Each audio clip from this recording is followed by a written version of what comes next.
Avec l'intention de réduire son empreinte carbone, Singapour prévoit quadrupler son déploiement d'énergie solaire d'ici à 2025 et le quintupler d'ici à 2030.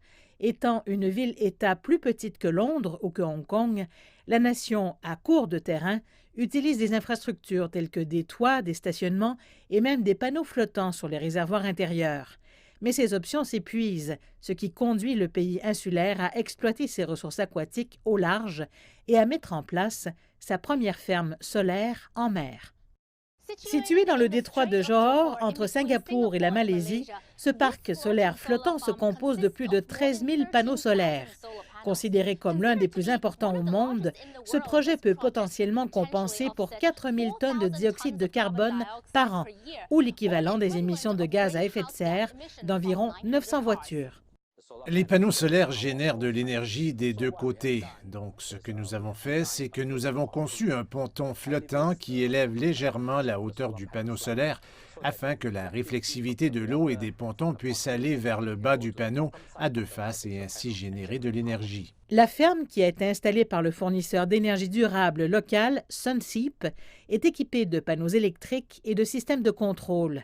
Et elle sert aussi de point d'ancrage au câble sous-marin qui transmet l'énergie au réseau national.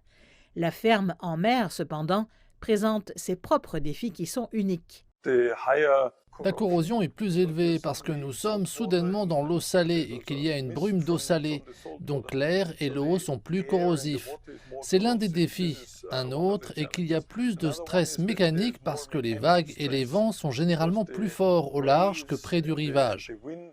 En ce qui concerne les panneaux solaires, ce sont des modules en verre, sur du verre, le ponton lui-même jusqu'au câble, les onduleurs et les composants électriques que nous utilisons sont tous des équipements de qualité marine et nous nous assurons que tout est scellé, de sorte que la teneur en sel et la corrosivité n'attaquent pas l'équipement. Sunseap ajoute qu'un amarrage spécial à 360 degrés est utilisé pour maintenir la stabilité de la plateforme contre les vents forts et les raz-de-marée.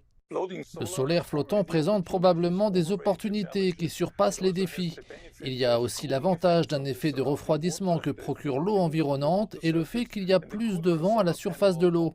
Et plus un panneau solaire est froid, plus il génère d'énergie. Les experts considèrent la ferme Sunseap comme un banc d'essai pour de futurs projets solaires en haute mer, pas seulement pour Singapour, mais aussi pour l'Asie du Sud-Est, de même que pour les mégalopoles du monde entier.